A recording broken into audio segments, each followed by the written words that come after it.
कामो धीरः अमृत स्वयंभूरसेन तृप्तो न भूतश्चैनो नः तमेव विद्वान् न बिभाय मृत्योरात्मानं धीरम् अजरं युवानम् पुण्डरीकं नवद्वारं त्रिभिर्गुणेभिरावृतं तस्मिन् तद्यक्षमात्मन्वत्तद्वै ब्रह्मविदो विदुः।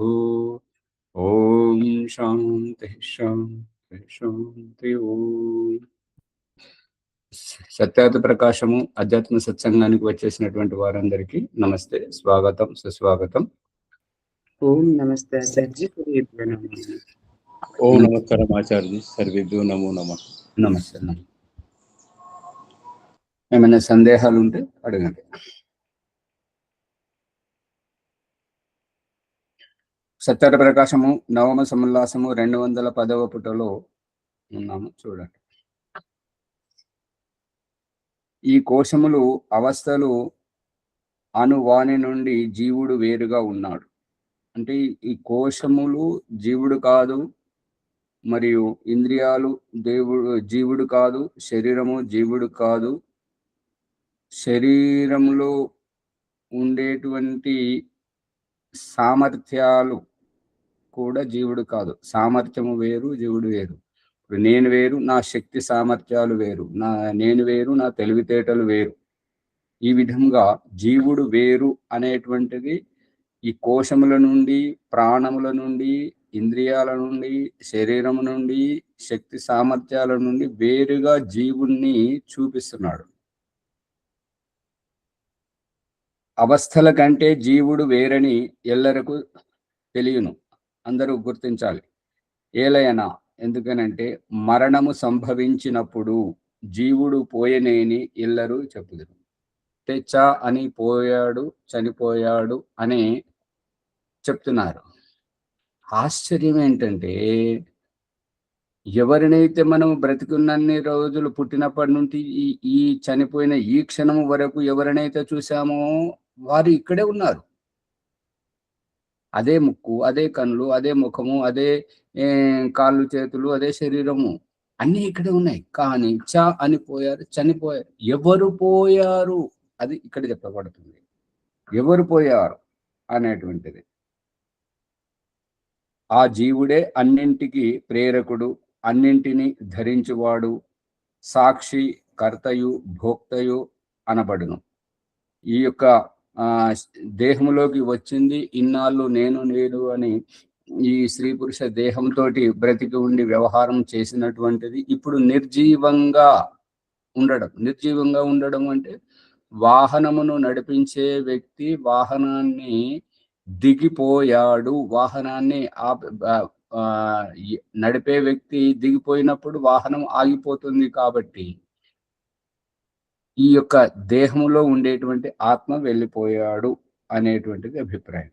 అందుకనే ఈ దేహంలో ఉన్నప్పుడు ఇంద్రియాలకు ప్రేరకుడు, బుద్ధిని ప్రేరకుడు, చిత్తముకు ప్రేరకుడు, అన్నింటినీ చిత్తముతో పని తీసుకున్నవాడు, బుద్ధితో పని తీసుకున్నవాడు, ఇంద్రియాలతో పని చేసుకున్నవాడు, కాళ్ళు, చేతులు ఉమ్మడం, దగ్గడం, విసర్జించడం, అన్నింటికీ ప్రేరకుడైనటువంటి ఆ యొక్క జీవుడు ఈ శరీరాన్ని, జీవితాన్ని ధరించి ఉన్నాడు అనేటువంటిది.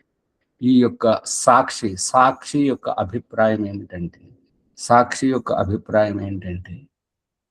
ఇంటిలో ఉన్నప్పుడు ఇల్లు నేను కాదు, ఇంటిలో ఇంకా ఎంతమంది ఉన్నానో అంతమంది నేను కాదు, ఇంటిలో ఎలుకలు, బొద్దెంకలు, వస్తువులు, ఏ వస్తువులు ఉన్నానో ఆ వస్తువులు, ఆ యొక్క క్షుద్ర జంతువులు నేను కాదు. ఈ దేహములో ఇంద్రియాలు, శక్తి సామర్థ్యములు, ఈ యొక్క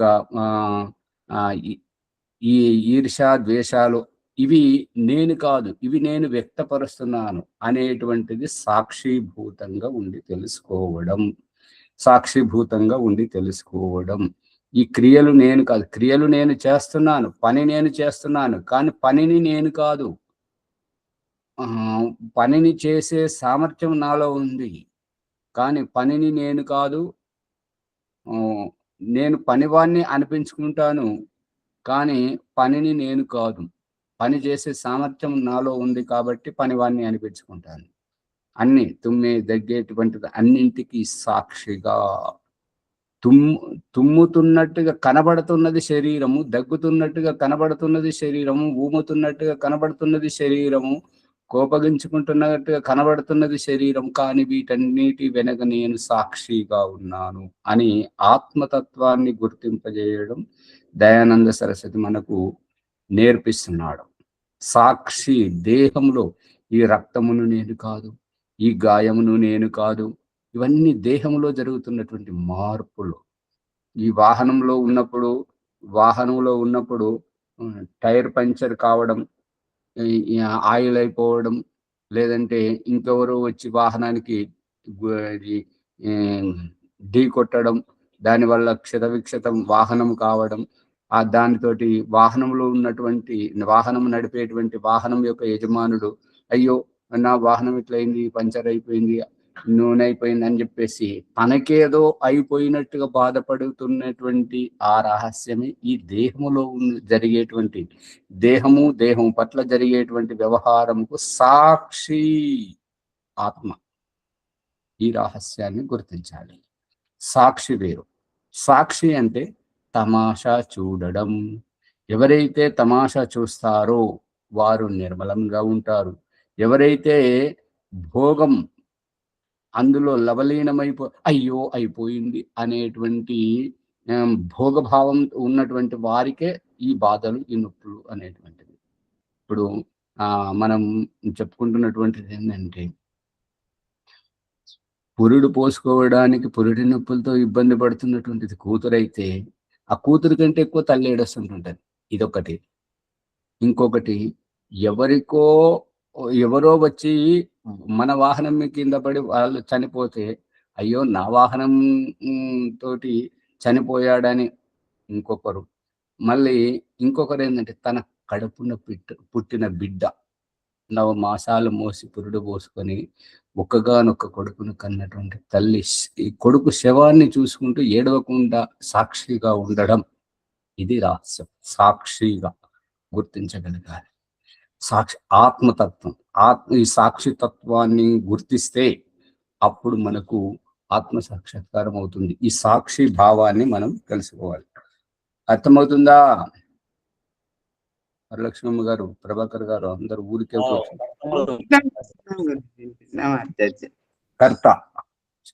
కర్త చూసేదెవరు, చూసిందెవరు, విన్నదెవరు, చేసిందెవరు, పరిగెత్తిందెవరు, పని చేసిందెవరు?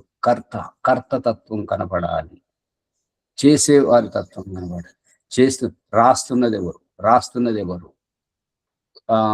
చెట్లు నాటుతున్నది ఎవరు, చెట్లు కొడుతున్నది ఎవరు, వంట చేస్తున్నది కర్తృభావం. నేను చేస్తున్నాను, నేను ఈ పెన్నుతో రాస్తున్నాను, పేపర్ మీద రాస్తున్నాను, ఈ మైకులో చెప్తున్నాను, ఆన్లైన్లో చెప్తున్నాను.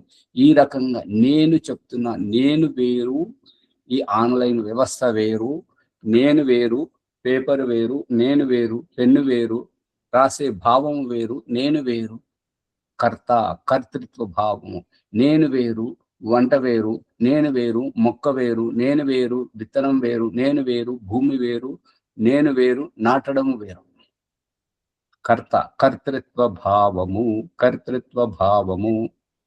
ఈ కర్తను నేను, కానీ నేనే విత్తనాన్ని, నేనే మొక్కను, నేనే భూమిని, నేనే నీటిని అనేటువంటి భావం పోవాలి. నేనే దేహము అనే భావం పోవాలి. నేనే కంటిని అనే భావం పోవాలి. నేనే చూపును అనే భావం పోవాలి. నేనే వినికిడి సామర్థ్యాన్ని అనే భావం పోవాలి. నేనే విసర్జిస్తున్నాను, నేనే ఈ యొక్క దగ్గుతున్నాను అనేటువంటిది. దగ్గేటువంటిది ఈ శరీరం దగ్గడానికి నేను ఉండడం వల్ల శరీరం దగ్గుతుంది. నేను ఉండడం వల్ల శరీరం తేనుపులు తీసుకుంటుంది. నేను ఉండడం వల్ల నేను వేరు. కర్తృత్వ భావాన్ని, ఈ దేహము నాది, నా దేహంలో జరుగుతుంది. ఈ వాహనము నాది, ఈ వాహనంలో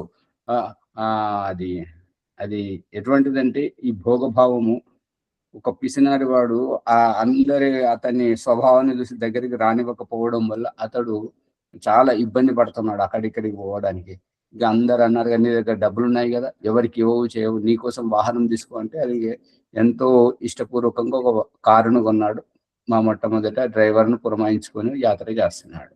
చేస్తుంటే ఆ యాత్ర చేస్తున్నటువంటి ఆనందాన్ని విడిచిపెట్టి, తాను ఎందుకోసం వెళ్తున్నాడు ఆ ఉద్దేశాన్ని విడిచిపెట్టి, నడిపేటువంటి డ్రైవర్ని బాగా పసిగడుతున్నాడు. ఒక దగ్గర అరే ఆపు అని చెప్పేసి ఆ వాహనాన్ని ఆపిన తర్వాత, ఏం చేస్తున్నావురా ఈ చేతితోటి అని అంటే, ఎడమ చేతితోటి ఏం చేస్తున్నావు అని అంటే, నేను గేరు మారుస్తున్నాను అన్నాడు. గేరు మారిస్తేనే కదా అండి వాహనం ముందుకు పోతుంటుందంటే, వరిని దుంపదేగా, నువ్వు నా ముందటే గేరు మారుస్తున్నావు అంటే నా వెనుక కారే మారుస్తావు కదా, అయితే నువ్వు వద్దు దిగిపో.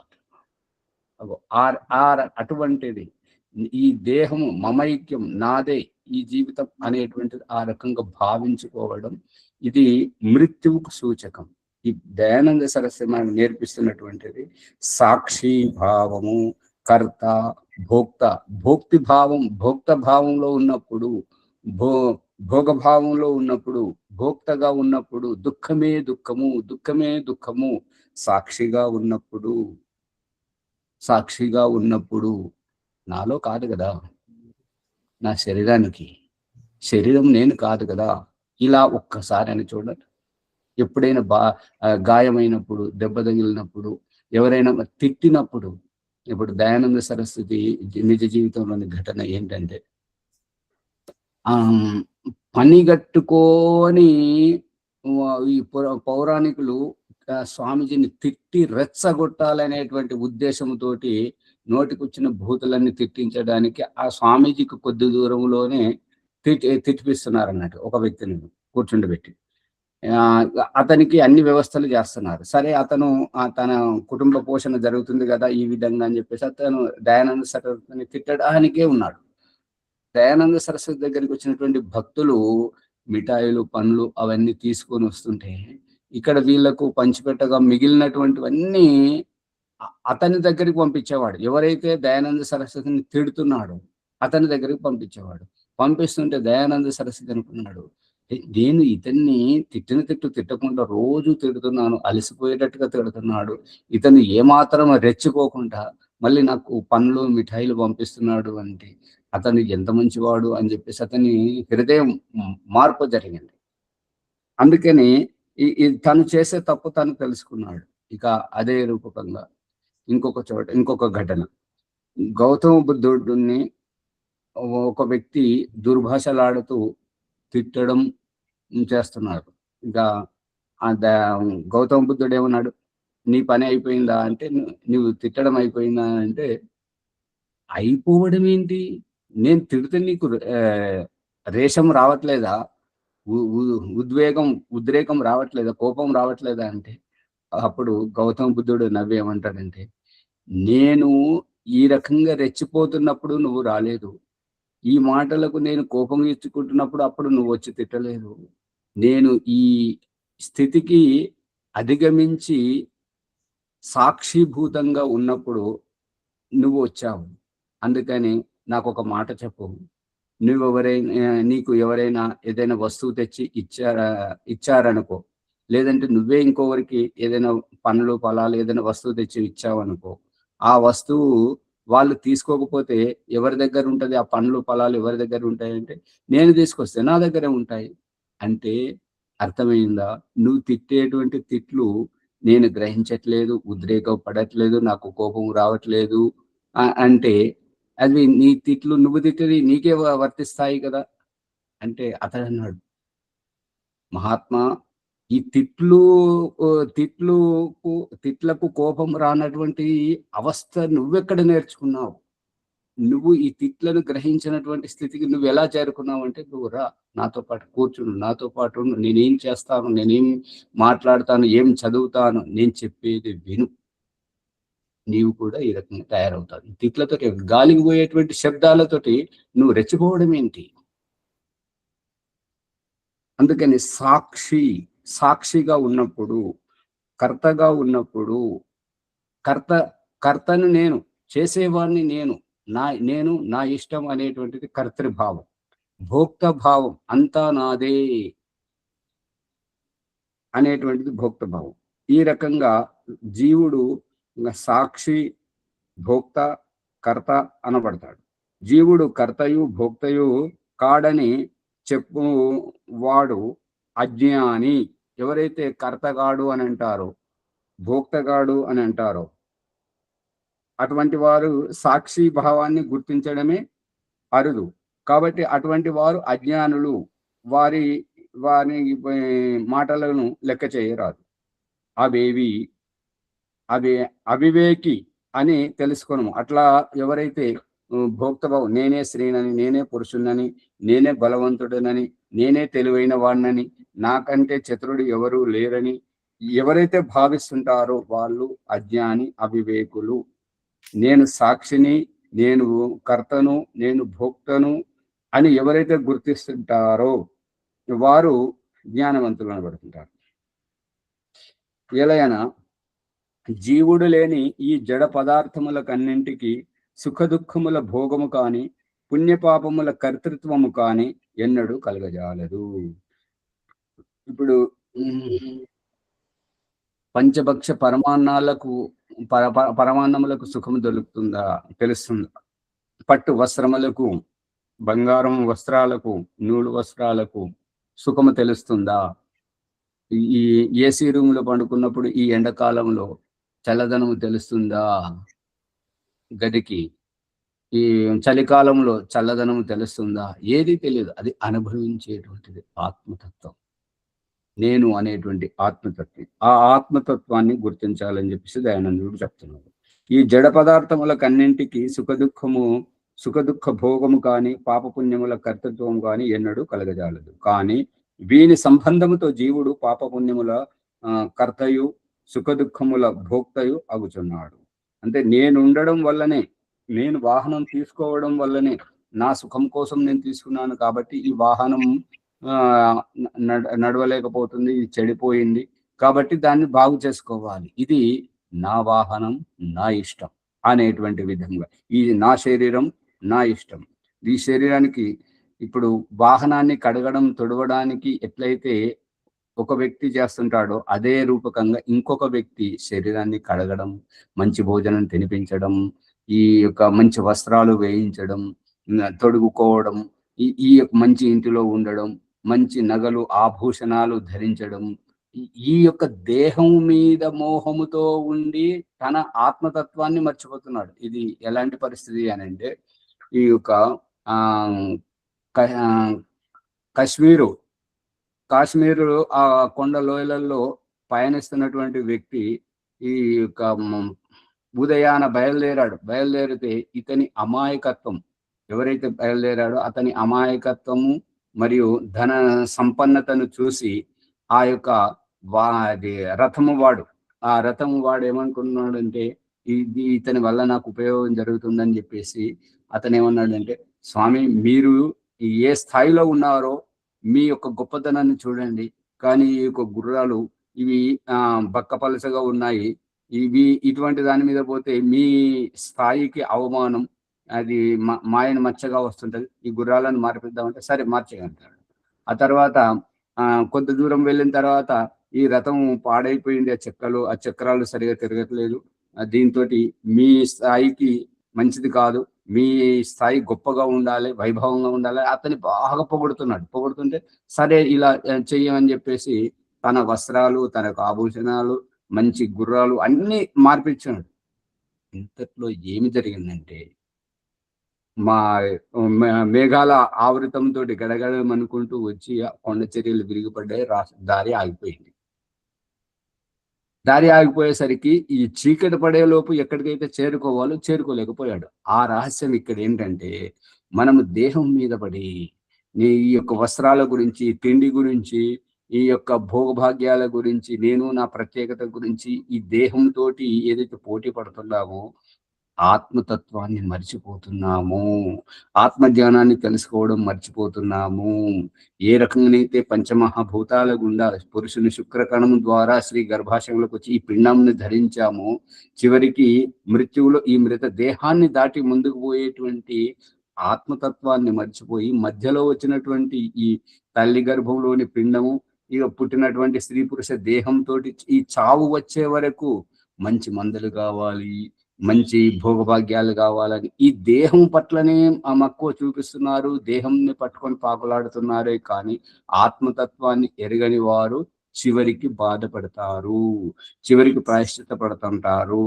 అందుకని ఆత్మతత్వాన్ని తెలుసుకోవాలని చెప్పేసి ఈ యొక్క దయానంద సరస్వతి గాని వేదములు గాని ఇవన్నీ మన ఆత్మతత్వాన్ని మేలుకొల్పడానికి, మన ఉద్దేశాన్ని మేలుకొల్పడానికి, ఈ రహస్యాన్ని బాల్యంలో భగవంతుడు చూపిస్తున్నది ఏంటంటే సంతానాన్ని కనడం, వాళ్ళకు తినిపించడం, తాగిపించడం, స్నానం చేయించడం, ఆ వ్యవస్థ వేరు, నీ జీవితం వేరు. ఆ వ్యవస్థ వేరు. పిల్లలను సాకడం, వాళ్ళను తినిపించడం, స్నానం చేయించడం, మళ్ళీ నువ్వు స్నానం చేయాలి, నువ్వు ముఖం కడుక్కోవాలి, నువ్వు తినాలి, తాగాలి. నీ జీవితం వేరు, వారి జీవితం వేరు. అట్లా ఈ దేహంలో కూడా ఈ యొక్క శరీరం మధ్యలో వచ్చింది, మధ్యలో పోతుంది. నీవు అనంతంగా ఎక్కడి నుండి వచ్చావో నీ కర్మానుసారంగా పంచమహాభూతాలు అన్న ఓషధులు పురుషుని శరీరం నుండి శ్రీ గర్భాశయంలోకి వచ్చేసి శిశువుగా పుట్టి పుట్టి ఆయు ఉన్నంత వరకు బ్రతికి ఆయు అయిపోగానే చనిపోతున్నావు. ఎక్కడికి పోతున్నావు? అది నీ కర్మఫలం నిన్ను తీసుకెళ్తుంది. కానీ ఎక్కడి నుండో వచ్చి ఎక్కడికో పోయేటువంటి నీ గురించి మర్చిపోయి మధ్యలో ఊడిపోయేటువంటి ఈ స్త్రీ దేహం గురించి, ఈ పురుష దేహం గురించి, దీనిని స్నానం చేయించడానికి, దీనికి మంచి బట్టలు తొలగించడానికి, మంచి భోజనం తినిపించడానికి ఈ దేహం వెంట పడి నిన్ను నీవు ఆగం చేసుకుంటున్నావు అనేది దయానంద సరస్వతి ఆత్మ సాక్షాత్కారంగా ఈ ప్రసంగంలో మనకు తెలియజేస్తున్నాడు. ఇంద్రియములు అర్థములతోనూ, మనస్సు ఇంద్రియములతోనూ, ఆత్మ మనస్సుతోనూ సంయుక్తమైనప్పుడు జీవుడు ప్రాణములను ప్రేరేపించి మంచి చెడు కర్మలలో లగ్నము చేయును. ఇంద్రియములు అర్థములతోనూ అంటే కన్ను రూపంతో, చెవి ధ్వని శబ్దధ్వనితోటి, మరియు ముక్కు వాసనతోటి, నోరు మాట్లాడేటువంటి సామర్థ్యముతోటి, ఈ రకంగా అర్థముతోటి ఇంద్రియాలు, మనస్సు ఇంద్రియములతోటి, ఆత్మ మనసుతోనూ సంయుక్తమైనప్పుడు, ఒకదానితోటి ఒకటి కలిసినప్పుడు జీవుడు ప్రాణములను ప్రేరేపించి మంచి చెడు కర్మలలో లగ్నము చేయును. అందుకని ఈ యొక్క జీవుడు లేకుంటే ఏ ప్రాణము పనిచేయదు. అంటే శ్వాస ఆడదు, ఎక్కిళ్ళు రావు, మరియు మలమూత్ర విసర్జన ఏ ఇంద్రియం పనిచేయదు. అన్నింటి వెనక ఈ జీవుడే ఉన్నాడు. ఈ తేనుపుల వెనక, ఎక్కిళ్ళ వెనక, కునికిపాట్ల వెనక, అపానవాయువును వదిలే వెనక, శ్వాసను తీసుకునే వెనక, మనసు ఆలోచించే వెనక, చిత్తంతో చింతన చేసేటువంటి వెనక, ప్రతిదాని వెనక ఆత్మనే ఉన్నాడు. మంచి చెడు కర్మలు చేస్తున్నటువంటి ఈ జీవుడే చేస్తున్నాడు అనేది గుర్తించాలి. అప్పుడే అతడు బహిర్ముఖుడగును. ఈ రకంగా ఎవరైతే నేను దేహమును కాను, ఇప్పుడు ఇదేంటంటే పరిస్థితి, ఈ ఇంటి నిండా చుట్టాలు ఇష్టమైనటువంటి వాళ్ళు వస్తే ఇంటి యజమాని బయట ఉంటాడు.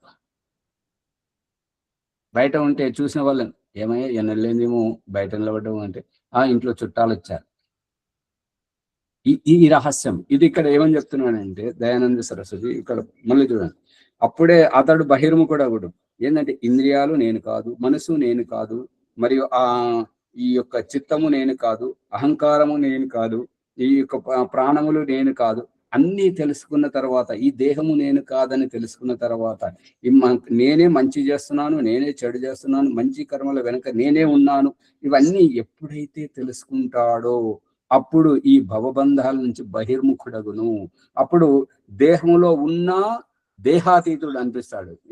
ఇప్పుడు ఈ దేవుని గారు ఒక వ్యక్తి ఉదాహరణ చెప్తున్నాడు. ఇంకేమని చెప్పాడంటే, మీరు అతని దగ్గరికి అతని సన్నిధిలోకి వెళ్తున్నారు శ్రీనివాస గారు, వారిని కలిసిరండి అని చెప్పేసి. వారి పేరేంటంటే విదేహ విదేహ యోగి. విదేహం అంటే దేహం నుంచి విశిష్టంగా ఉండేటువంటి ఆత్మతత్వంలో విచరిస్తున్నటువంటి వారిని విదేహం అంటుంటారు. ఆ విదేహే ఇక యోగి ఇక్కడికి వచ్చారు, అతను దగ్గరికి నువ్వు వెళ్తున్నావు, కలిసి రమ్మని చెప్పేసి. ఆ రకం విదేహం అని ఏంటంటే దేహంలో ఉండి కూడా దేహము వాడు కానట్టుగా దేహాతీతమైన వ్యవహారం చేసే వారిని విదేహి అంటుంటారు. ఆ ఆ రకంగా ఈ బహిర్ముఖుడగును.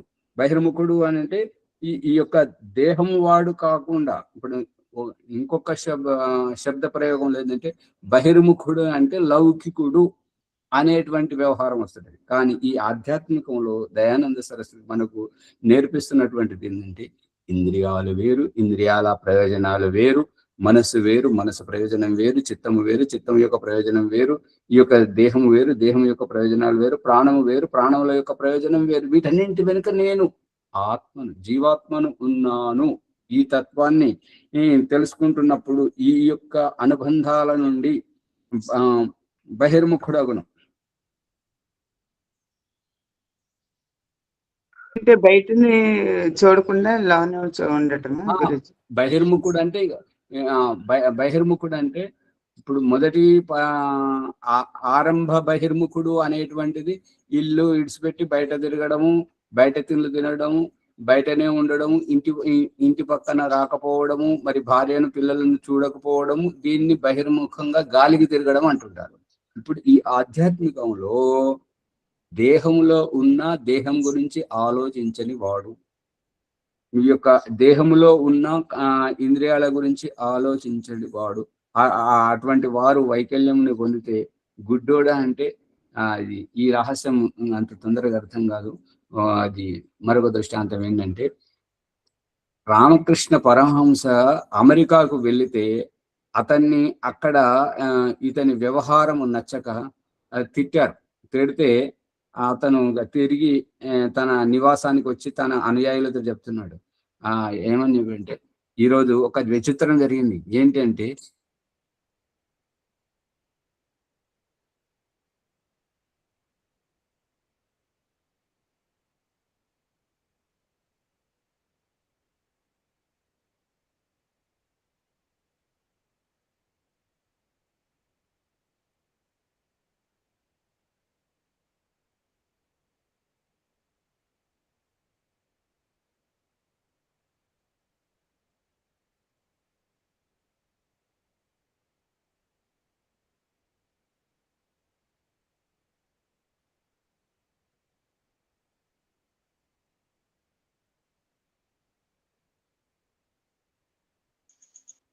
కరెంటు పోయింది. రామకృష్ణ పరమహంస ఏమన్నాడంటే, ఈరోజు ఒక విచిత్రం ఏం జరిగింది అంటే, వినపడుతుందా? వినిపిస్తుందండి. ఏమన్నాడంటే, ఈరోజు రామునికి చాలా తిట్లు పడ్డాయి. రామకృష్ణకు చాలా సత్కారం, ఘనమైన సత్కారం జరిగింది. అందరూ తిట్టారు. అంటే ఇది ఎలా కనిపిస్తుంది అంటే, కొత్తగా వినేవారికి ఏంటంటే, ఈ చెప్పే వ్యక్తి వేరు, రామకృష్ణ అనబడే వ్యక్తి వేరు అనేది తెలుస్తుంది. ఈ రహస్యం మన మధ్యలో కూడా జరుగుతుంది. ఈ ఓం ప్రకాష్ ఏమంటున్నాడంటే, ప్రతి సందర్భం వచ్చినప్పుడు నేను నేను అనకుండా ఓం ప్రకాష్ అంటే కొత్తగా వచ్చిన వాళ్ళకు ఈ చెప్పే వ్యక్తి వేరు, ఓం ప్రకాష్ అనే వ్యక్తి ఇంకొకరు వేరు అనేది తెలుస్తుంది.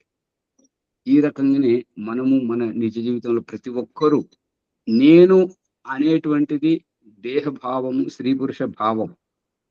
ఈ యొక్క ఓం ప్రకాష్ అంటే ఏమని అంటే, దేహము కాదు, ఓం ప్రకాష్ గా పిలువబడేటువంటి వ్యక్తిత్వం గురించి. అంటే నేను చెప్తున్నానంటే సూటిగా అర్థమవుతుంది, మాట్లాడే వ్యక్తి తన గురించి చెప్తున్నాడని. ఓం ప్రకాష్ అని అంటే ఆత్మతత్వం వేరు. ఈ దేహంలో ఉండగా ఈ దేహానికి వారి తల్లిదండ్రులు పెట్టుకున్న పేరు ఓం ప్రకాష్.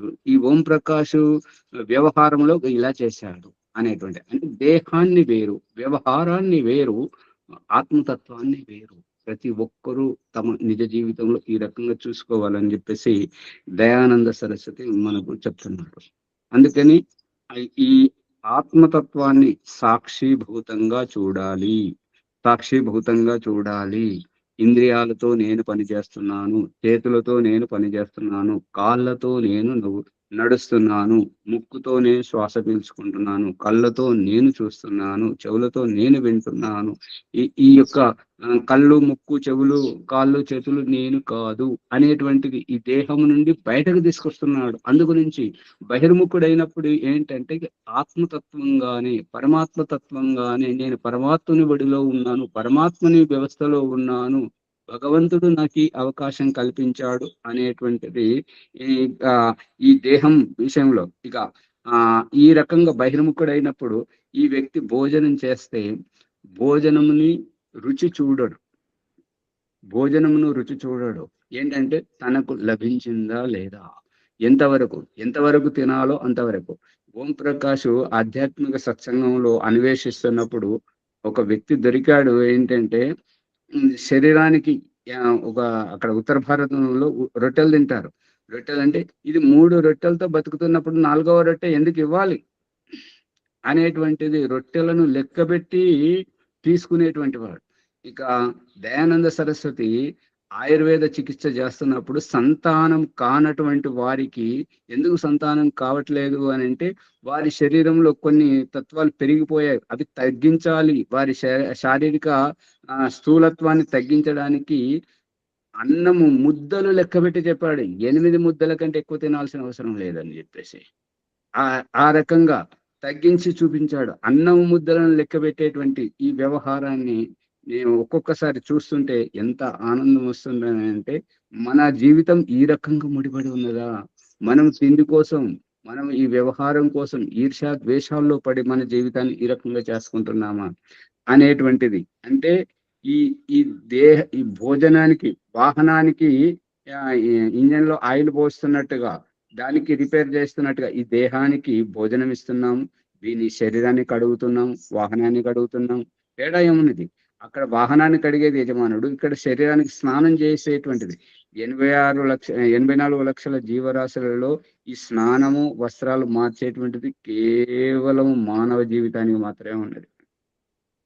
ప్రతిదినం స్నానం చేసి బట్టలు మార్చుకునేటువంటిది అనేది ఇది భగవంతుడు చూపిస్తున్నటువంటిది. అందుకే ఇంకొక దగ్గర ఏంటంటే తప్పులు చేసేవారు కళ్ళు తెరవనప్పుడు, తప్పులు చేసేవారు తాము తప్పులు చేస్తున్నామనేటువంటిది తెలుసుకోలేనప్పుడు దేవుడు చూపిస్తున్నటువంటిది ఏంటంటే 84 లక్షల జీవరాశులలో కేవలం మానవ జాతిని మాత్రమే మల విసర్జన తర్వాత చేతి పెట్టి కడిగించి ముందు చేయి పెట్టిస్తున్నాడు, తర్వాత అంటుకున్నదని కడిగిస్తున్నాడు. అంటే తప్పు చేస్తే నీ తప్పు నువ్వే సరిదిద్దుకోవాలి. ముక్కు చీదడం కానీ, బూసు తీయడం కానీ, గుబిలి తీయడం కానీ, స్నానం చేసినప్పుడు చేతిలో ఏదైనా సరే మురికిలో చేయి పెట్టించడం, కడిగించడం. మళ్ళీ ఈ రహస్యాన్ని ఏ ప్రాణి చెయ్యట్లేదు. మనిషికి ఈ వ్యవహారం ద్వారా కనువిప్పు కల్పిస్తున్నాడు. అర్థమవుతుందా? ఎవరు అందుకని ఈ యొక్క దయానంద సరస్వతి ఆత్మను వేరు చేసి ఇంద్రియాలకు, వ్యవహారానికి, దేహానికి వేరుగా చేసి ఆత్మతత్వాన్ని సాక్షిభూతంగా చూడాలి. సాక్షిభూతంగా చూసినప్పుడు మనకు ఆత్మతత్వం తెలుస్తుంది. ఆత్మతత్వాన్ని పట్టుకున్నటువంటి వారికే పరమాత్మతత్వం తెలుస్తుంది. అందుకని ఈ విషయాన్ని స్పష్టంగా చెప్పాడు. మరి కరెంట్ ఇప్పుడే వచ్చింది, నెట్ ఆన్ కావడానికి సమయం పడుతుంది. ఈ సందర్భంలో ఏమైనా సందేహాలు ఉంటే అడగండి. సమయం అయిపోతుంది కాబట్టి సందేహ నివృత్తి చేయొచ్చు. 2-3. ఓం నమస్తే ఆచార్జీ. నమస్తే. ఆత్మతత్వం పట్టుబడకుండా పరమాత్మత్వము తెలియదా? అంటే నేనెవరో తెలియకుండా మా నాన్న గురించి అడిగితే నన్నేం చెప్పమంటారు? నేనేం చేస్తున్నాను, నేనేం తింటున్నాను, నేను తినేటువంటిది ఎక్కడికి వెళ్ళి వచ్చిందో, ఎవరు నాకు పెడుతున్నారో వాళ్ళని గుర్తించకుండా నన్ను నేను గుర్తించకుండా నా దగ్గరికి ఎట్లా వస్తుంది, నాకు ఎవరు పెడుతున్నారు అనేటువంటిది నా గురించి నేను ఆలోచించకుండా నాకు పెట్టేవారి గురించి నేను ఎలా తెలుసుకోగలుగుతాను? అంటే దాదాపు అసంభవమా? అసంభవం అని కాదు. కాకపోతే అది తెలుసుకున్నా కూడా ఇప్పుడు ఏంటంటే పరిస్థితి ఏంటంటే నా అమ్మ నాన్నలను దేవుడు చూపిస్తున్న దృష్టాంతం ఏంటంటే, అమ్మ నాన్నలను గుర్తించాలంటే నువ్వు పుట్టాలి బిడ్డ అని చెప్పేసి వాళ్ళ కడుపున పుట్టిస్తుంది. పుట్టించిన తర్వాత వాళ్ళ ప్రతి ఉపకారాన్ని మన చేత అనుభవింపజేసి, నాకు ఇలా సేవ చేస్తున్నావా, ఈ రకంగా నన్ను ఉపకరించారా, నన్ను ఎదిగింపజేస్తున్నారా, నా కోసం మీ సర్వస్వాన్ని ధారపోస్తున్నారా, ఇది గుర్తింప చేసి వాళ్ళను పొగిడింపజేస్తున్నాడు భగవంతుడు. సూర్యప్రకాష్ గారు పట్టుకుంటున్నారా లేదా? ఓం గురించి ఆచార్జీ, తల్లిదండ్రులు తెలియాలంటే నేను పుట్టాలి. అంతే, పుట్టాలి. పుట్టడమే ముఖ్యం కాదమ్మ గారు. నేను పుట్టాలి అంటే నేను వీళ్ళ కడుపునే పుట్టాను అంటే వాళ్ళ పరిచర్యలతోటి నేను ప్రభావితుని కావాలి. అదే ఆచార్జీ, ఇప్పుడు శరీరంగా పుట్టాము, మరి ఆత్మతత్వంగా పుడితేనే పరమాత్మ ఎవరో మనకు కూడా తెలుస్తుంది. ఇప్పుడు పుట్టడం అనే విషయంలో మీరు తొందరపడుతున్నారు. ఏంటంటే పుడుతుండగా గర్భాధానం చేసిన తర్వాత తండ్రి చనిపోతాడు. అది నిండు గర్భిణి ప్రసవం కోసం రోడ్డు దాటుతుంటే అదుపు తప్పినటువంటి వాహనం వచ్చి ఢీకొట్టగానే వాహనం కింద తల్లి చనిపోయింది. ఆ వాహనం తల్లికి ఢీ కొట్టడంతో గర్భం నుండి శిశువు అల్లంత దూరాన పడి శిశువు బ్రతికాడు. పుట్టడమే ముఖ్యం కాదమ్మగారు. పుట్టి వాళ్ళ పరిచర్యలు అందుకోవాలి, తల్లి సేవను అందుకోవాలి, తండ్రి ఆస్తిని అనుభవించాలి. అప్పుడే తల్లిదండ్రులను గుర్తిస్తాడు కదా.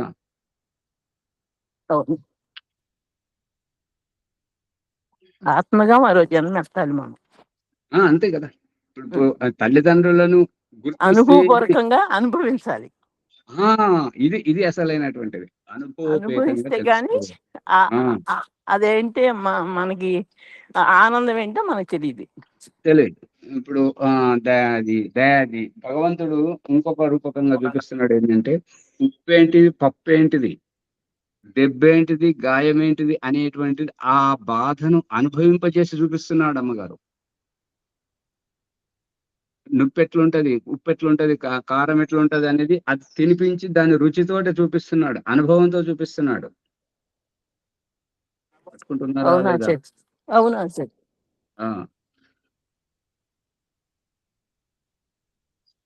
అందుకని ముందు మనం ఉండాలి వాళ్ళని గుర్తించాలంటే. ఇప్పుడు దేవుణ్ణి గుర్తించాలి అని అంటే ముందు తనను గుర్తించుకోవాలి. తాను శరీరము కాదు, జీవాత్మను అనేటువంటి విషయం.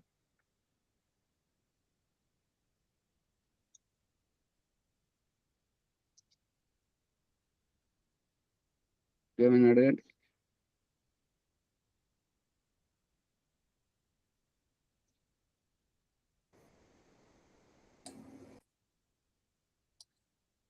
ఏమీ లేవా సందేహాలు? కరెంట్ వచ్చింది, నెట్ కూడా. అందుకని ఈ యొక్క 9వ సముల్లాసం చాలా ముఖ్యమైనటువంటిది. తెలుసుకుంటే మనకు దయానంద సరస్వతి ఏది చెప్పకుండానే, దేన్ని వదిలిపెట్టకుండా పూసగుచ్చినట్టు ప్రతి ఒక్క విషయాన్ని విడమర్చి చెప్పాడు, ప్రసంగానుసారంగా, సందర్భానుసారంగా. అందు గురించి దయానంద సరస్వతి ఇదిగో ఆత్మ సాక్షాత్కారం, ఇదిగో పరమాత్మ సాక్షాత్కారం, ఇదిగో జీవన్ముక్తి అనకుండానే జీవుడంటే ఏమిటి అనేటువంటిది గర్భాధానంలో, మరియు జన్మ అంటే ఏంటిది అనేది జాతకర్మంలో, సంస్కారాలు అంటే ఏంటి అనేటువంటిది నామకరణం నుంచి ఈ యొక్క సంస్కారాలన్నీ చేయించి చూపిస్తూ, మరి ఆత్మ అంటే ఏంటిది అనేటువంటిది, ఈ యొక్క సృష్టి అనేటువంటిది, దేవుడు, జీవుడు, ప్రకృతి అనేది 7వ సముల్లాసము, ఈ సృష్టి అనేటువంటిది 8వ సముల్లాసము, బంధము, మోక్షము అనేటువంటిది ఈ 9వ సముల్లాసంలో ప్రతిదీ విడమరచి ప్రతి విషయాన్ని చెప్తున్నాడు.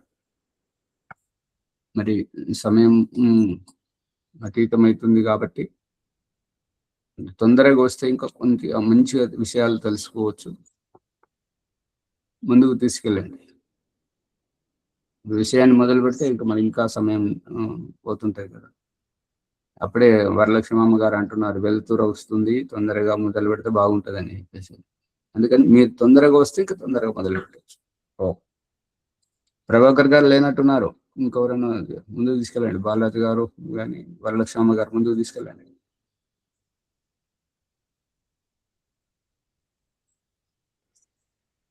మనం ఈరోజు తెలుసుకున్నది ఆత్మని బయటిని ఉంచుతున్నాము, చూస్తున్నాము.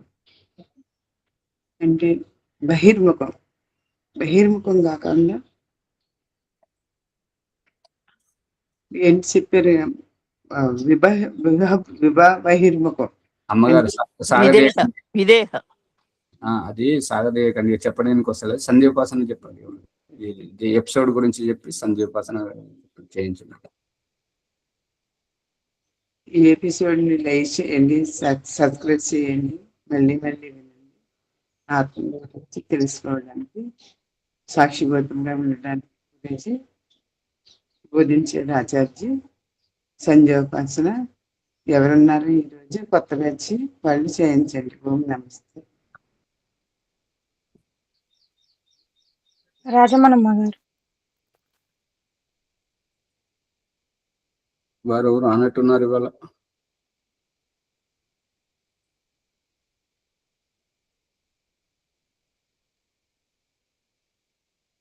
నేను చేయించనండి. చేయండి.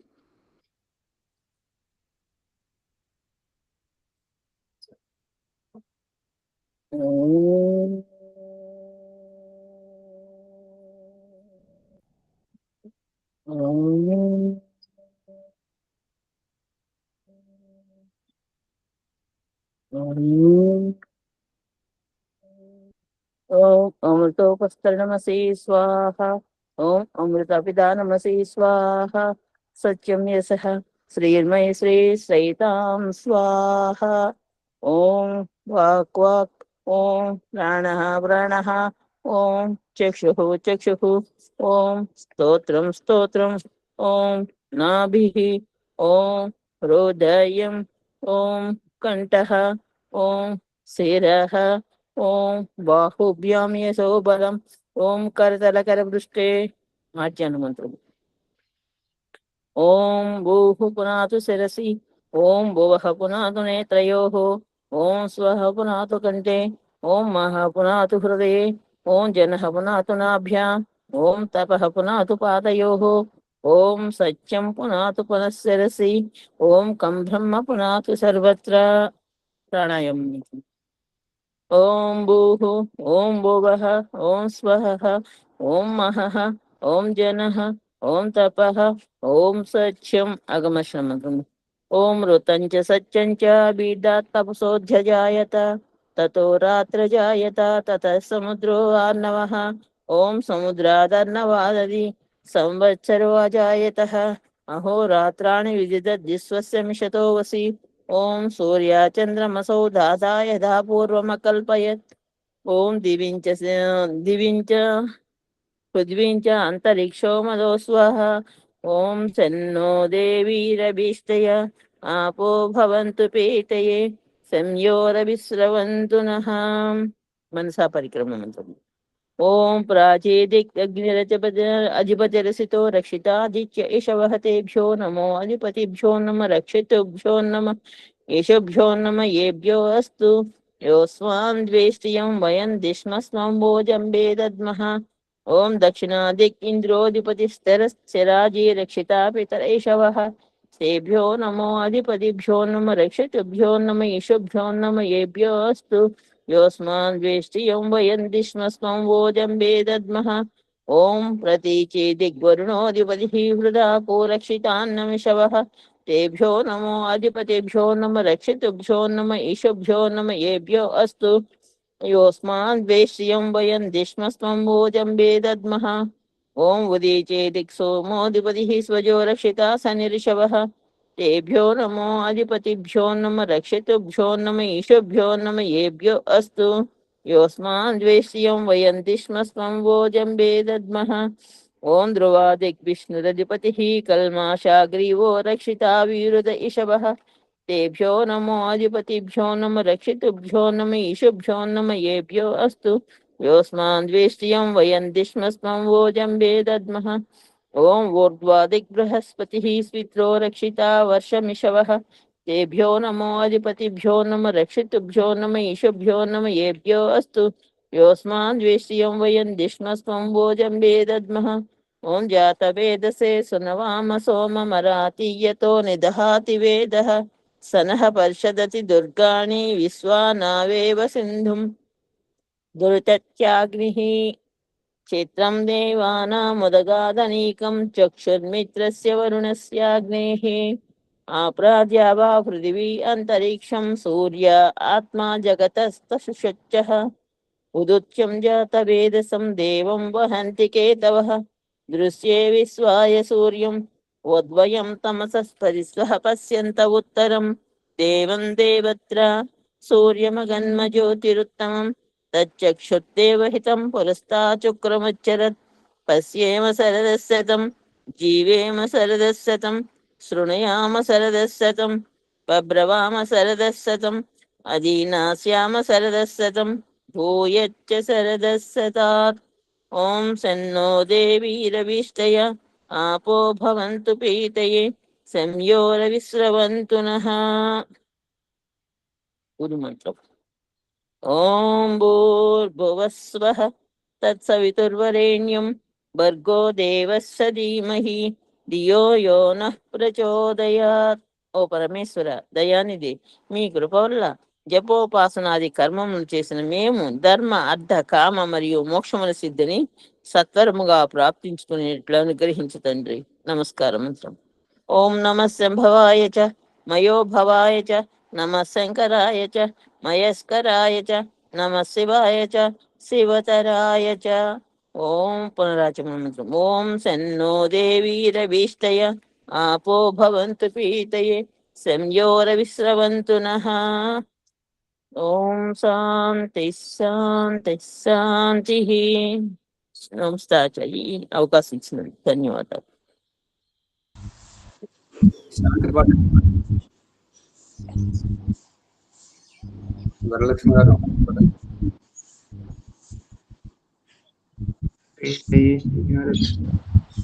ఓం నమస్తే ఆచార్య. లక్ష్మణ్ గారు చెప్పండి. ఎవరు చెప్పరా? ఓం నమస్తే ఓం శాంతి. శాంతి అంతరిక్షం శాంతి పృథివీ శాంతి ఆపః శాంతి భూతదయ శాంతి పరస్పదయ శాంతి విశ్వే దేవాః శాంతి బ్రహ్మ శాంతి సర్వం శాంతి శాంతిరేవ శాంతి సామా శాంతిరేవి. ఓం శాంతి శాంతి శాంతి. నమస్తే ఆచార్య. శ్రీభ్యో నమః. నమస్తే.